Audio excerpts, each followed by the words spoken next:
parte posterior de la cavidad oral. El techo de la cavidad oral va a estar formado por el paladar duro y el paladar blando, el mismo que va a terminar hacia la parte posterior en una estructura blanda conocida como úvula. El piso de la boca, como estamos viendo aquí, en el piso de la boca vamos a encontrar inserta un órgano muscular conocido como lengua, ¿no? Entonces encontraríamos a la lengua a nivel de su pared inferior, más la presencia de mucosa, que estamos viendo, que constituiría el piso de la boca propiamente dicho. Las paredes laterales de la cavidad oral van a estar limitadas por lo que van a ser las mejillas o carríolos. ¿Bien? En la parte anterior llama la atención de que tenemos también la presencia de la arcada dentaria, donde estamos viendo la presencia de piezas conocidas como dientes, y tenemos una arcada dentaria superior y una inferior. La superior dependiente del hueso maxilar, propios de la cara, mientras que la inferior va a estar inserta en lo que va a ser el hueso mandibular, también conocido como maxilar inferior. Vemos que entre la arcada dental y los labios hay un espacio, fíjense, como un pliegue, que se va a denominar o se le va a dar el nombre de vestíbulo de la boca. ¿Bien? Entonces, esos son los límites que presenta la cavidad bucal y vamos a empezar a describir qué características histológicas presentan todas estas estructuras que se encuentran en esta. Vamos a empezar a ver que en la cavidad bucal, que estamos viendo fotografías clínicas, que estamos viendo, por ejemplo, el vestíbulo de los labios, la parte superior, el vestíbulo y su superficie interna del labio inferior, que estamos viendo parte de la pared lateral de la boca, conocida como carrillos o mejillas. Aquí estamos viendo también que a nivel de la arcada dental hay presencia de un revestimiento epitelial. En el techo de la cavidad bucal podemos encontrar igual una mucosa de revestimiento que tiene unas particularidades especiales y a nivel también de la lengua. Entonces, si se dan cuenta, todas estas superficies que ahorita acabamos de describir constituyen lo que va a ser la mucosa oral. ¿Bien? Esta mucosa oral a la vez podemos dividirla en mucosa de revestimiento, en mucosa masticatoria y en mucosa especializada. Cada una de estas va a revestir ciertas partes de la boca. Por ejemplo, la mucosa de revestimiento va a estar presente en la cara interna de los labios, ya sea el superior y el inferior. Vamos a encontrarlo a nivel de la cara ventral de la lengua, podríamos decir superficie inferior, y en el piso de la boca. Va a estar también revistiendo esta mucosa de revestimiento la cara interna de las mejillas o carrillos. También lo podemos encontrar a nivel de la mucosa alveolar y vestibular de los labios y en el paladar blando.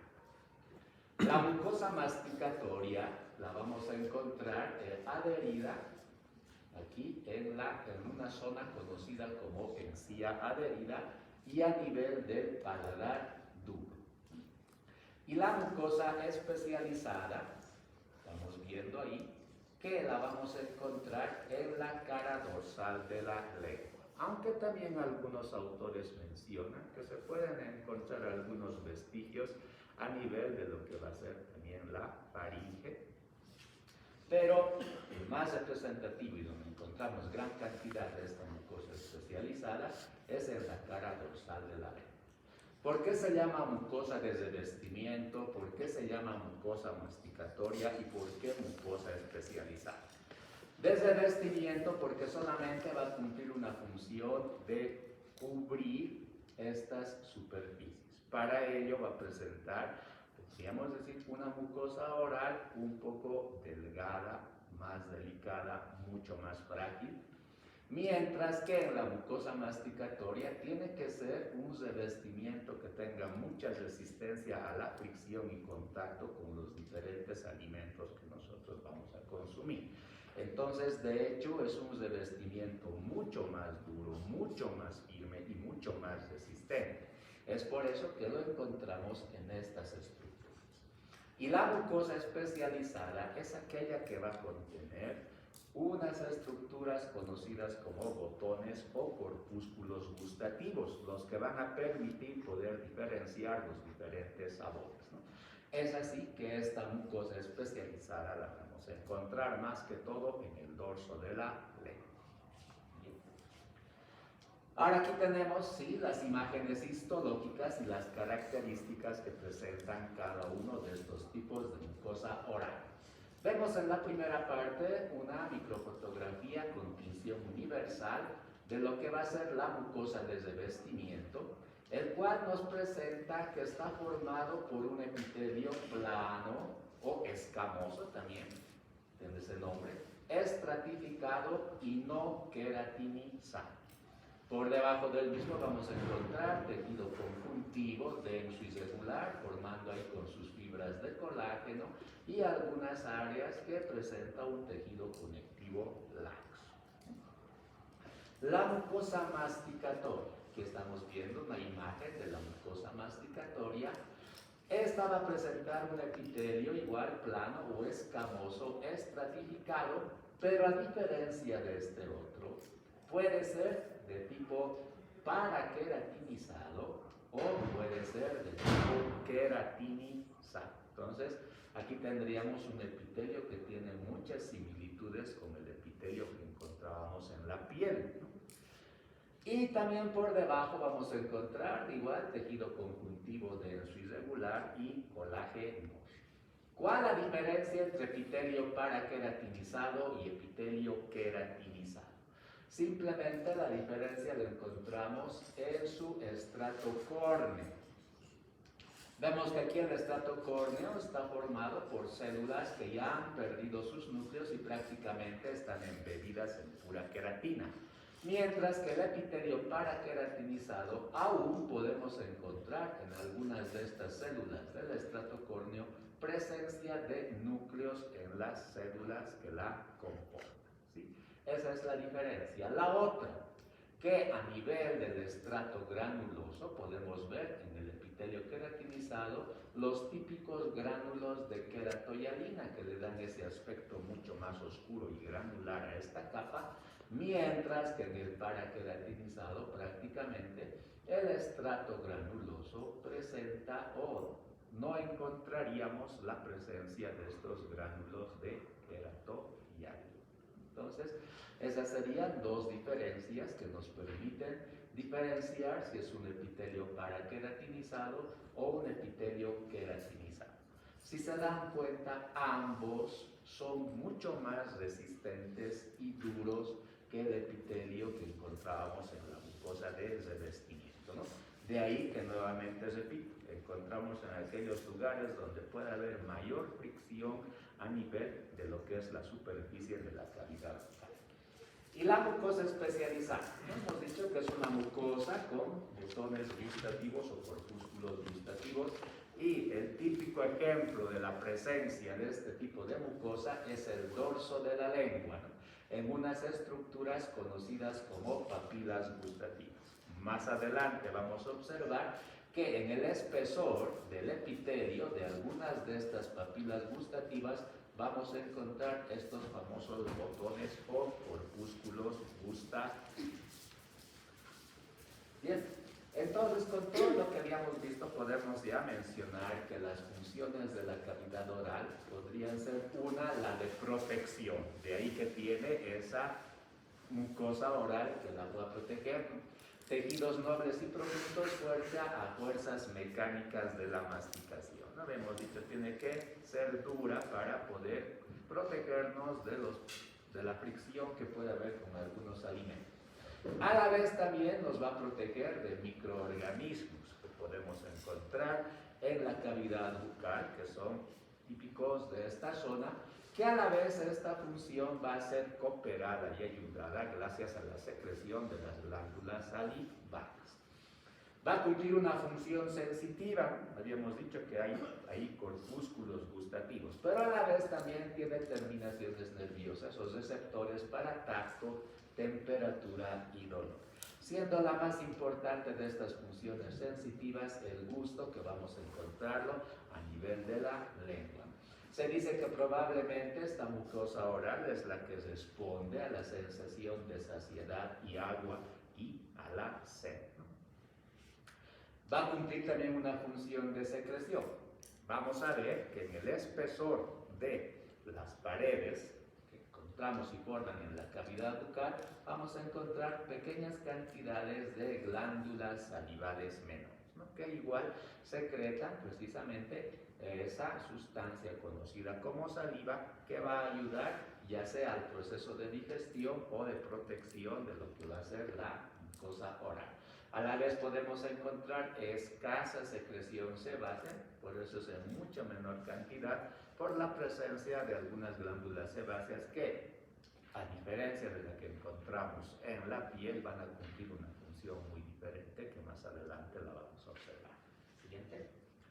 Bien, vamos a empezar ahora también a describir la estructura histológica de algunas partes de la boca. Empezamos por los labios, fíjense, que prácticamente constituiría como una especie de puerta que en este caso solamente al abrirse nos permite la ingestión de alimentos. Después prácticamente estaría cerrada, evitando el contacto con el medio ambiente continuamente. Vemos que en los labios prácticamente está formado por piel en la parte externa y llama la atención esta zona que tiene una coloración típica, color rojo oscura, que vamos a ver a qué se debe precisamente esta característica. Siguiente. Aquí tenemos entonces un corte lateral de lo que va a ser el labio inferior, estamos tomando como ejemplo. Tenemos aquí un corte esquemático y aquí tenemos la imagen de una microfotografía con tinción universal de microscopía óptica. ¿Bien?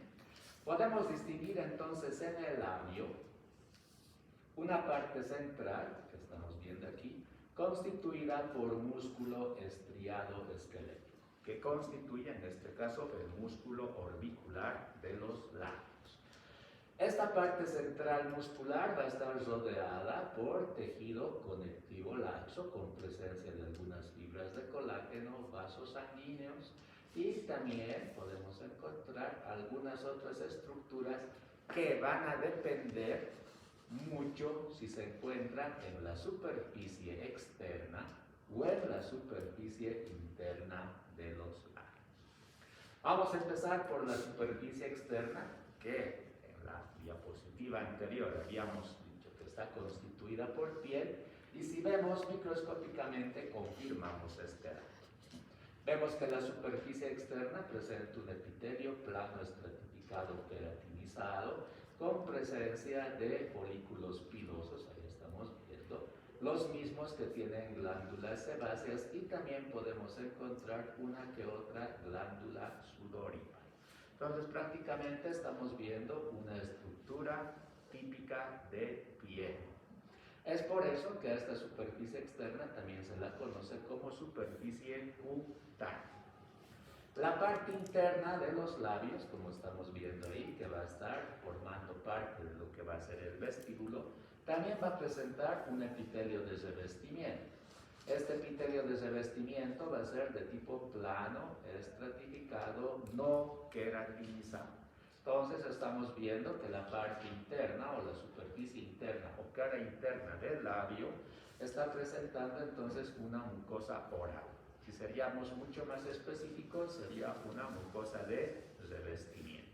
Es por eso que esta superficie interna también se la conoce como superficie mucosa. Bien. Por debajo podemos encontrar, hemos dicho, tejido conectivo laxo con fibras de colágeno y presencia de algunos grupos de glándulas salivales menores, que precisamente van a producir la saliva que se libera hacia la cavidad bucal. ¿Qué es lo que tenemos que destacar y qué es también lo que va a ayudar a que nosotros podamos reconocer en nuestras prácticas un corte de labio? Es precisamente esta zona que habíamos dicho que se pinta de color rojo cuando nosotros la observamos clínicamente por la parte externa. Esta zona que se pinta de color rojo recibe el nombre de zona vermellón o superficie vermellón. ¿Por qué se caracteriza esta zona? Va a presentar un epitelio plano, estratificado, queratinizado, o sea, muy parecido a lo que vamos a encontrar a nivel de la piel. Pero a diferencia de esta, vemos que no hay folículos pilosos, no hay glándulas sebáceas, no hay glándulas sudoríparas, no encontramos glándulas salivales menores, ¿no? Entonces, prácticamente solamente es un epitelio de revestimiento de tipo plano estratificado queratinizado. Pero, cuando vamos a ver a detalle, vamos a ver qué característica más presenta esta zona vermelha. Siguiente. Y aquí tenemos, ahora sí, una imagen mucho más amplia de las diferentes zonas del labio.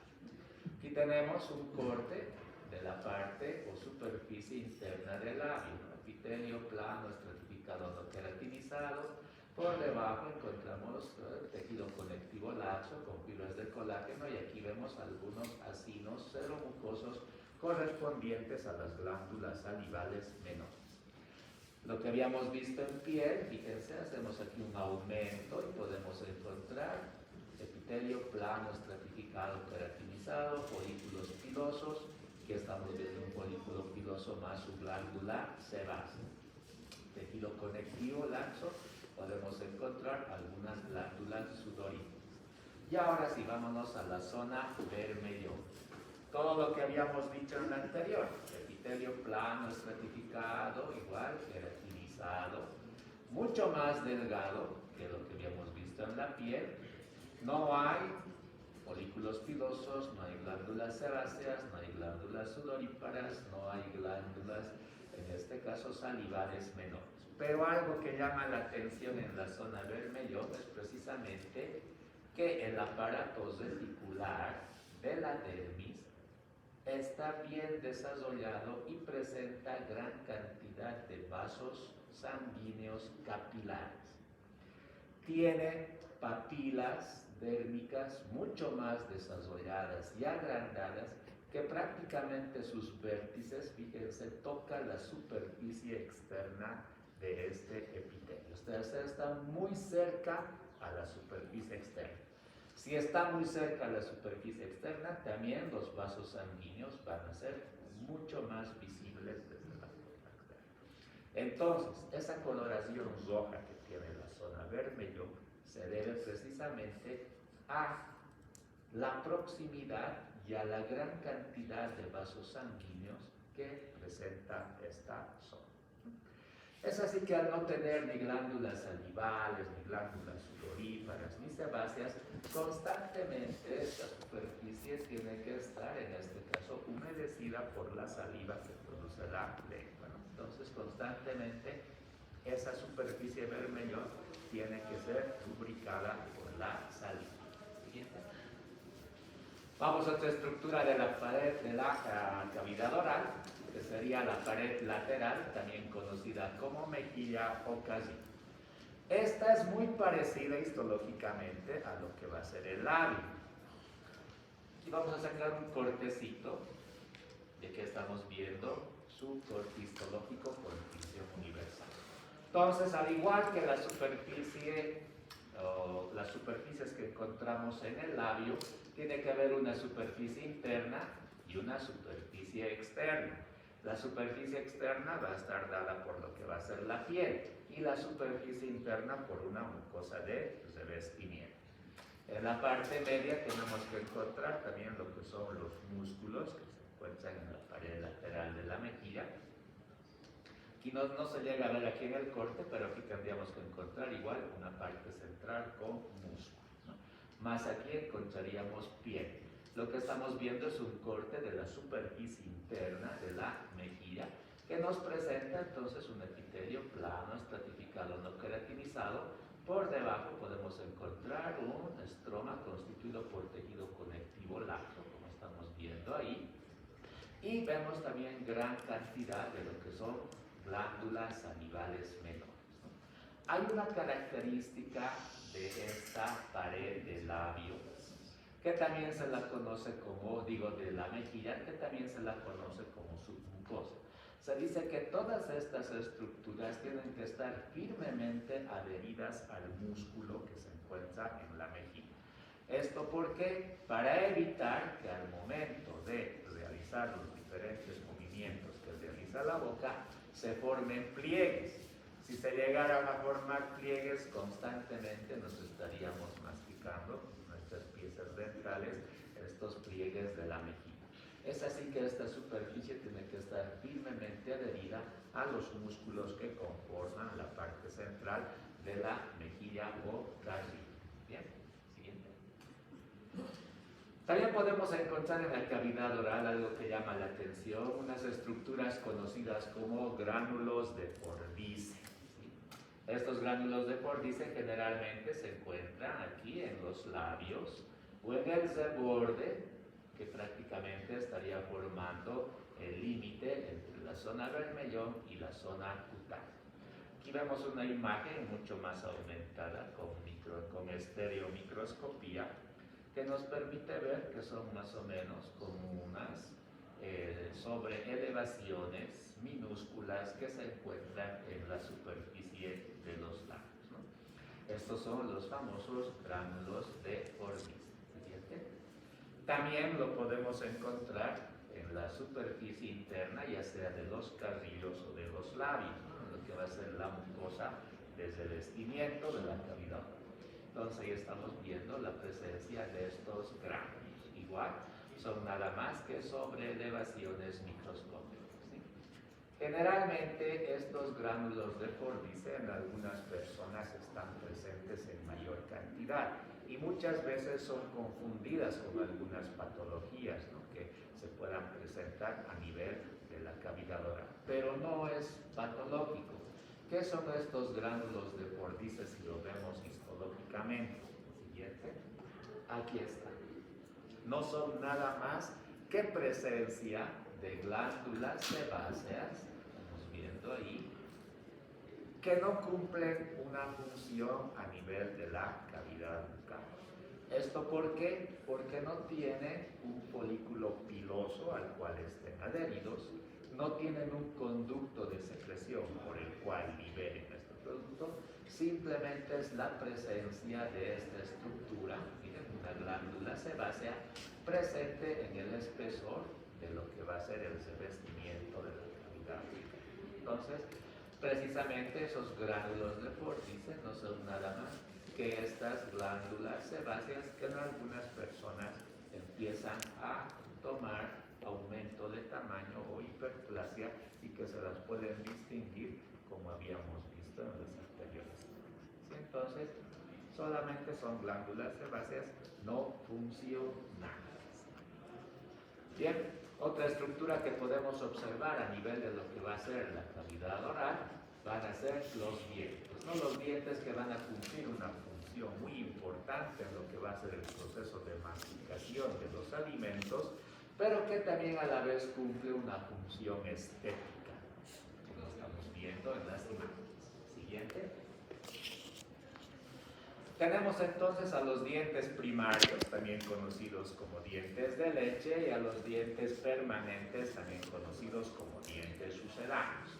Entre los primarios podemos ver la presencia de 20 piezas dentales, mientras que ya en un adulto podemos encontrar entonces en cada arcada la presencia de más piezas, ¿no? Entonces aquí tenemos 2, 4, 6, 8, 10, 12, 14, 16. Pues tendríamos una cantidad de 32 piezas dentales ya en el adulto. Estos primeros que estamos viendo aquí prácticamente son estos mismos dientes de leche que han sido, en este caso, reemplazados por estos dientes sucedáneos o permanentes.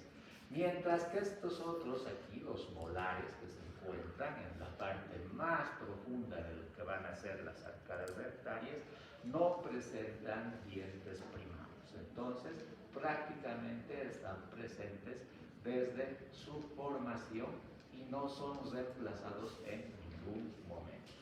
¿Bien? Y tenemos ahora sí la estructura histológica del diente. El diente puede tomar varias formas dependiendo de la función que vaya a cumplir, pero sea cual sea la forma que tenga, que estamos tomando como ejemplo un molar y estamos tomando también como ejemplo a un incisivo. Va a presentar en la parte media, que estamos viendo aquí, una estructura conocida como pulpa, donde vamos a encontrar tejido conectivo laxo y la presencia de gran cantidad de vasos sanguíneos y fibras nerviosas. Toda esta pulpa que estamos viendo aquí se va a comunicar con la parte inferior a nivel de una estructura conocida como conducto radicular, precisamente por donde salen y entran nuestras estructuras vasculares y nerviosas y que salen del diente a través de una estructura conocida como agujero apical, que estamos viendo. Entonces estos vasos que entran y salen, y el nervio precisamente del diente que también sale por este agujero apical.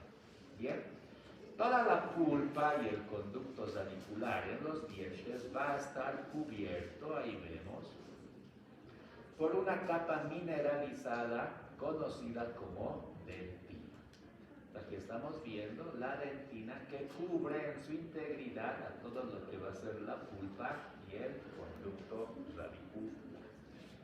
Por fuera, esta dentina también va a estar cubierta por otra capa o revestimiento mineralizado, pero que aquí va a haber una diferencia. Hay una porción del diente que va a estar a la vista de nosotros en la parte externa, que la vemos de color blanco, conocida como corona del diente. Y una parte interna que va a permitir a la pieza dentaria estar inserta en lo que van a ser los alveolos del hueso mandibular, conocida como raíz del diente. ¿Bien? Entonces va a haber una diferencia entre la cubierta mineralizada que encontramos a nivel de la corona y la cubierta mineralizada que encontramos a nivel de las raíces. Esta cubierta mineralizada que cubre a la dentina a nivel de la corona va a recibir el nombre de esmalte, y es precisamente esa superficie que le da una coloración blanquecina a los dientes y que nosotros podemos observar a simple vista.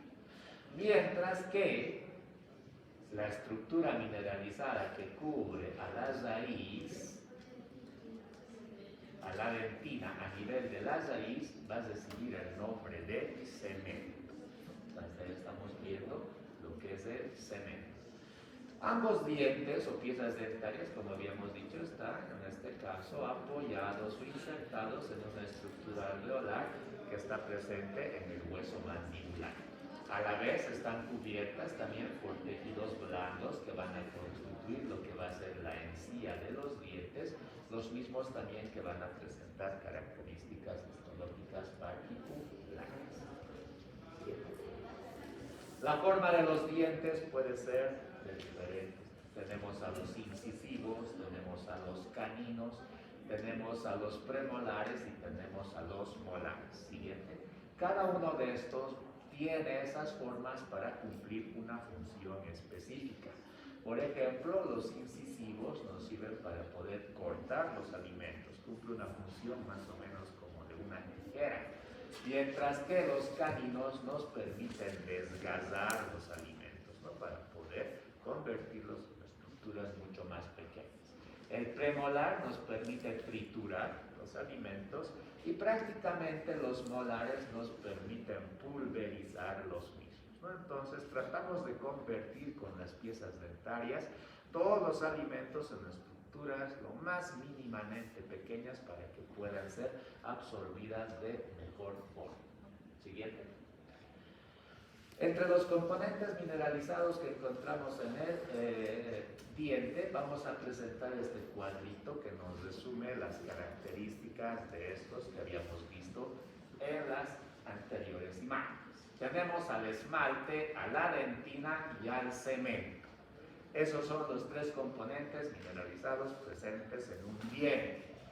Todos presentan cristales de hidroxiapatita cálcica. Pero, ¿dónde vas a radicar la diferencia? En el porcentaje que está presente en cada uno de estos. Vemos que en el esmalte va a haber un 96% de esta hidroxiapatita cálcica, en la dentina de un 65 a 70% de cristales de hidroxiapatita, mientras que en el cemento vamos a encontrar el 45 a 50% de cristales de hidroxiapatita cálcica. Esto quiere decir que de los tres componentes mineralizados, el esmalte es el que presenta mayor cantidad de cristales de hidroxiapatita de calcio o cálcica. Por ende, entonces, el esmalte se convierte en el tejido mineralizado más duro que podemos encontrar en todo el cuerpo humano, en todo el órgano, por la presencia de esa cantidad de cristales de hidroxiapatita. ¿Bien?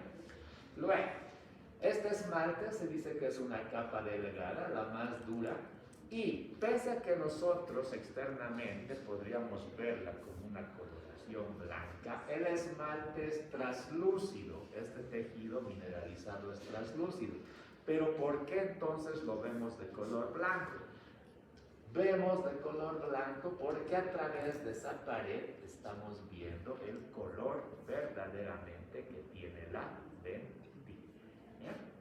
Se dice que este esmalte es un tejido mineralizado acelular. Solamente presenta células durante su periodo de formación. Una vez que ya se forma el esmalte, ya no presenta ningún tipo de células. Por eso que nosotros, una vez que ya hemos formado el esmalte en nuestras piezas dentarias, prácticamente ya no producimos más esmalte, ¿no? Entonces, si este esmalte se va a ir desgastando, nosotros no podemos sustituirlo por otro tipo de esmalte. Solamente se forma durante el periodo de odontogénesis o formación de los dientes. El esmalte es precisamente ese componente mineralizado, nuevamente repetimos, que recubre la corona del diente. ¿Bien? La dentina. Estamos viendo que la dentina es el tejido mineralizado más abundante de estos tres. Habíamos dicho que cubre ya sea la parte, a toda lo que es la pulpa y el conducto radicular en todas las piezas dentales. Por ende, se convierte entonces en el componente mineralizado más abundante presente en nuestras piezas dentales, ¿sí? Está situado siempre debajo del esmalte a nivel de la corona y debajo del cemento, habíamos dicho, a nivel de la raíz. El cemento, ¿qué característica importante tiene el cemento que lo diferencia de estos dos? Es una capa delgada y de color amarillo pálido, ¿no? De tejido calcificado muy semejante o parecido al hueso. Entonces, de estos tres componentes mineralizados, el que más se parece a la estructura de nuestros huesos es prácticamente el cemento, ¿no? Cubre la dentina a nivel de la raíz, precisamente por presentar menor porcentaje de esta hidroxiapatita cálcica. El cemento entonces se convierte en un tejido mucho más blando y permeable que la dentina, que el esmalte. ¿Bien? Aquí tenemos algunas características del esmalte también. Es un tejido mineralizado celular, ya habíamos dicho eso, cubre el diente. Una vez formado ya no se lo puedes reemplazar. El material mineralizado proviene de un epitelio, que lo vamos a ver en la odontogénesis. El esmalte que está expuesto, que nosotros podemos observar a simple vista, va a formar lo que va a ser la corona clínica. Y hay una parte del esmalte que cubre, en este caso, parte de lo que es la dentina a nivel de la corona, pero que nosotros no podemos verla, que va a estar justo por dentro del surco gingival, conocido como corona anatómica. Los cristales de hidroxiapatita se organizan en bastoncillos o prismas, ¿no? En el esmalte podemos encontrar las estrías del rectus, que no son nada más que lugares que durante el proceso de odontogénesis y de calcificación no han logrado realizar el mismo al 100%. Y en el esmalte es precisamente el lugar donde se inicia la formación también de las caries dentales. ¿Siguiente? Aquí tenemos entonces una imagen de un diente desgastado en el cual podemos observar el esmalte y la dentina. ¿Qué células son las que han formado todo este esmalte durante el proceso de odontogénesis? Precisamente son unas células conocidas como ameloblastos. Mientras que la dentina es formado por otro tipo de células conocidas como odontoblastos, como estamos viendo, ¿no? Entonces, el proceso de crecimiento que presenta o de formación o de síntesis es, ambos empiezan aquí. Aquí tendríamos al inicio una capa de odontoblastos y aquí tendríamos al inicio una capa de ameloblastos. Los ameloblastos empiezan a sintetizar lo que es el esmalte que estamos viendo y mientras van formando capas de esmalte, prácticamente las células se van alejando de esta zona para terminar en la parte más superficial del esmalte. Entonces ahí encontraríamos los ameloblastos. Una vez que ya han formado todo su esmalte, estas células prácticamente degeneran y desaparecen. Los odontoblastos es al contrario. Ellos igual empiezan a formar dentina, más capas de dentina y se van también alejando de esta zona central, pero en dirección inferior, ¿no? Como estamos viendo aquí. Lo de bueno de los odontoblastos es que estas células todavía van a continuar presentes durante toda nuestra vida, o sea que constantemente nuestros dientes pueden y tienen la capacidad de ir formando dentina. Más adelante vamos a ver cómo es este proceso. ¿Bien? Entonces estamos viendo aquí al odontoblasto, que es nada más que una célula columnar. Aquí vemos su núcleo basal, sus organelos intraplasmáticos, y llama la atención que presenta aquí un proceso odontoblástico, que no es nada más que una prolongación citoplasmática que va dejando el odontoblasto. Aquí estamos viendo, hemos dicho que aquí ha crecido el odontoblasto, ¿no? Entonces se va dirigiendo hacia la parte inferior, pero presenta aún su proceso odontoblástico presente en estas líneas que vamos a ver que van a formar los conductos o túbulos dentinales.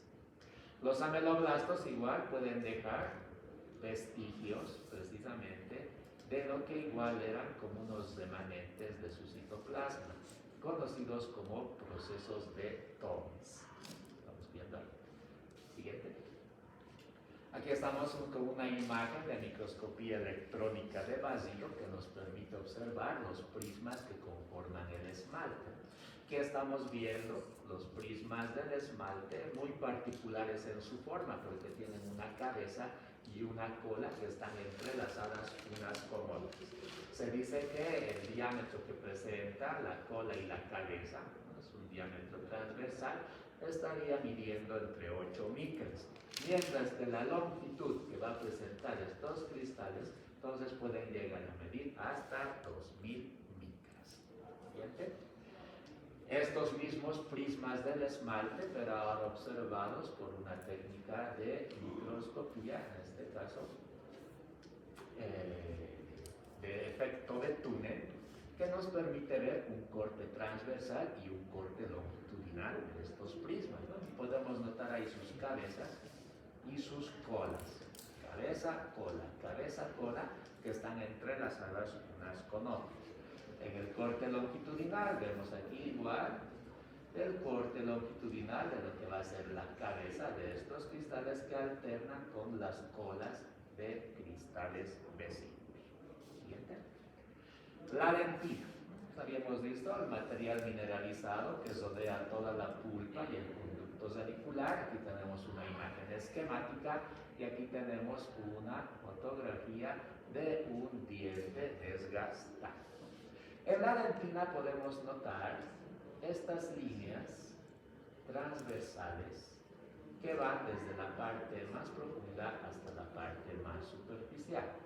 Estas líneas precisamente reciben el nombre de túbulos o conductos dentinales y no son nada más que estructuras cavitarias tubulares donde se encuentran o donde discurren precisamente los procesos odontoblásticos del odontoblasto.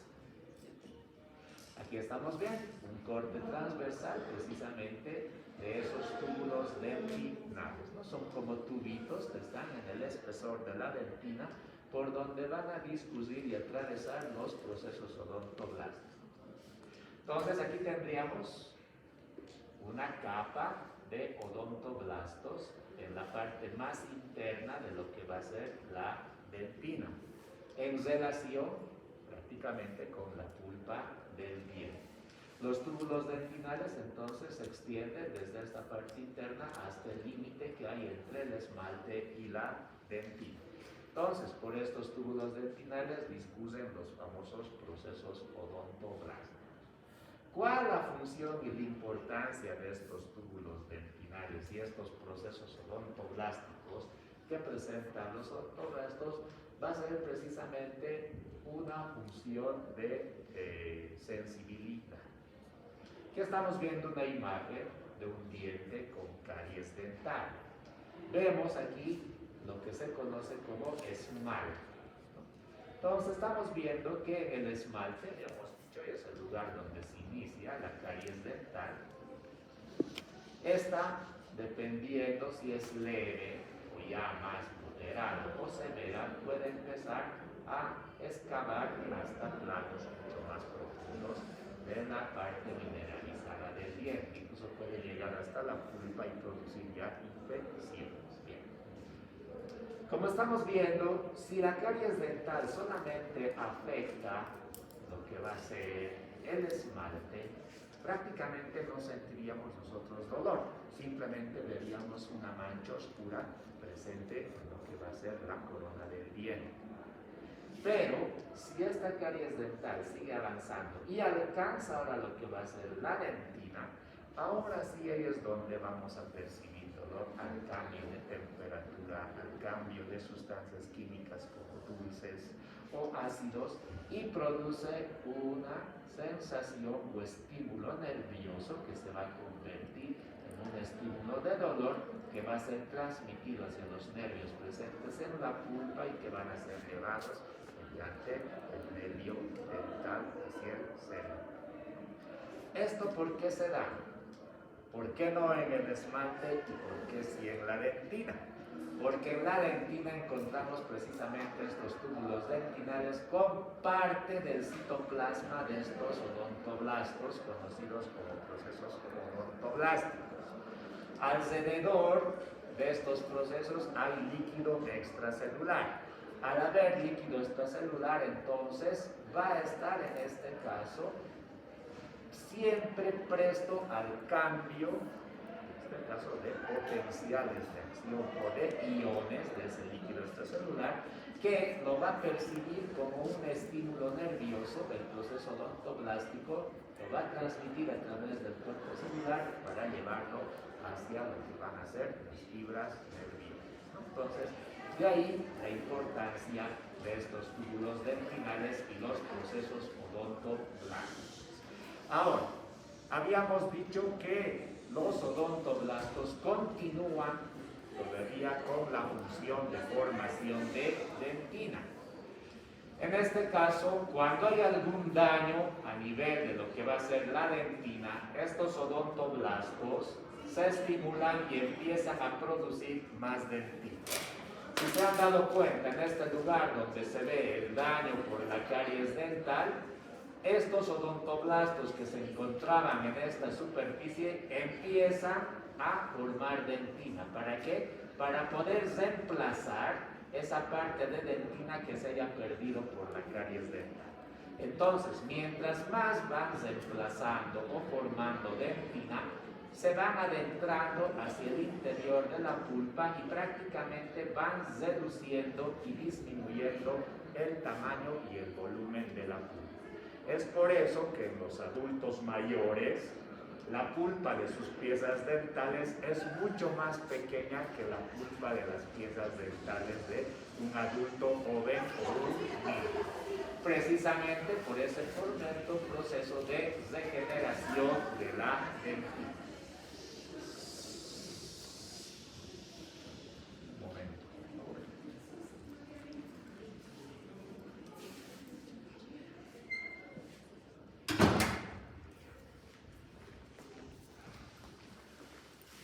Ahora sí vamos con lo que es el cemento, ¿no? El otro componente mineralizado que está presente en el diente. Entonces el cemento, como estamos viendo, está cubriendo a la dentina a nivel de la raíz del diente, ¿sí? Este cemento va a presentar una estructura muy parecida a lo que es el hueso del cuerpo humano, ¿no? Entonces también presenta unas células conocidas como cementocitos, que son parecidos a los osteocitos. Va a presentar otras células que son las encargadas de formar el cemento, conocidas como cementoblastos, muy parecidos a los osteoblastos. Y a la vez también vas a encontrar algunas células que son parecidos a lo que van a ser los osteoclastos, que serían los cementoclastos, que en este caso van a ser resorción de este cemento. Se dice que hay un lugar que va a presentar mayor cantidad de células y una que va a presentar menor cantidad de células a nivel de lo que es el cemento. En el vértice de la pieza dentaria vemos que se va a encontrar la vaina de Hewitt, el lugar donde se sintetiza y forma precisamente este cemento durante el proceso de odontogénesis. El cemento va a estar en relación directa con el tejido conectivo de lo que va a ser el ligamento periodontal, que lo une precisamente al hueso mandibular en esa cavidad conocida como alveolo mandibular, ¿no? Entonces, es precisamente que el cemento se va a adherir al ligamento periodontal para poder sujetar a todo el diente en su estructura total. Siguiente. Aquí estamos viendo una imagen de microscopía electrónica de transmisión que nos permite ver parte del cemento y como vemos en el cemento se están uniendo el ligamento periodontal, estamos viendo ahí, a través de unas estructuras especiales conocidas como fibras de Charpey, ¿no? Entonces ahí estamos viendo cómo se inserta precisamente este ligamento periodontal al cemento. Siguiente. Bien, vamos a ver ahora lo que es la pulpa. La pulpa del diente, como estamos viendo, la parte interna de todos los dientes, vamos a encontrar tejido conectivo laxo con vasos sanguíneos, fibras nerviosas. Pero llama la atención la zona que está en relación con la dentina.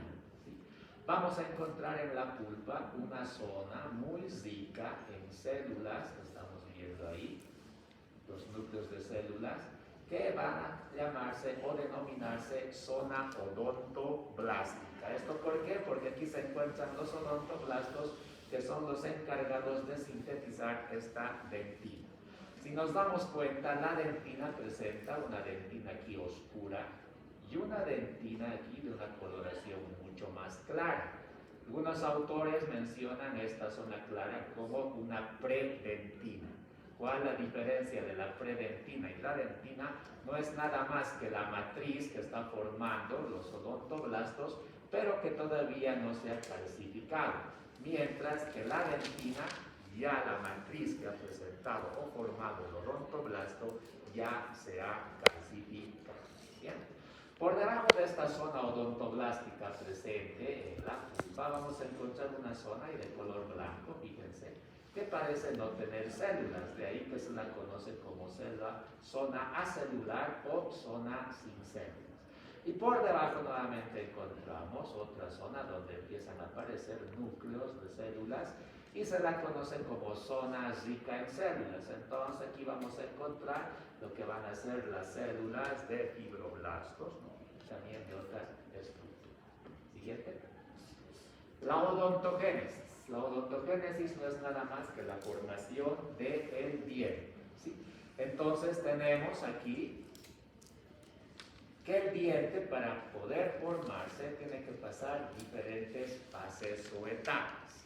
Aquí tenemos la primera etapa, conocida de brote o gemación, que lo nombran así en algunos otros textos o autores, y que no es nada más que una invaginación del epitelio bucal primario. Entonces, durante el periodo embrionario, a nivel de lo que va a ser o lo que va a llegarse a formarse como la cavidad bucal, lo que va a ser la placa dental es el epitelio que se encontraba en la superficie empieza a